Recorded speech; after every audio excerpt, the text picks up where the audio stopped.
And when I look on the stage last week, what I saw, what I saw on that stage was a man who done so much for Jamaica and had to be defending himself.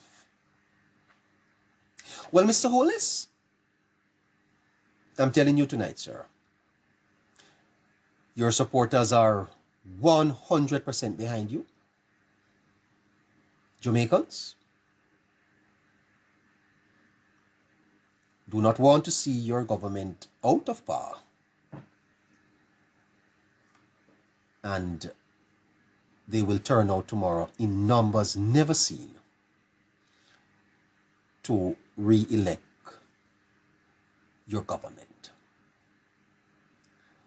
I give you a charge, sir, that the people will stand up for you tomorrow.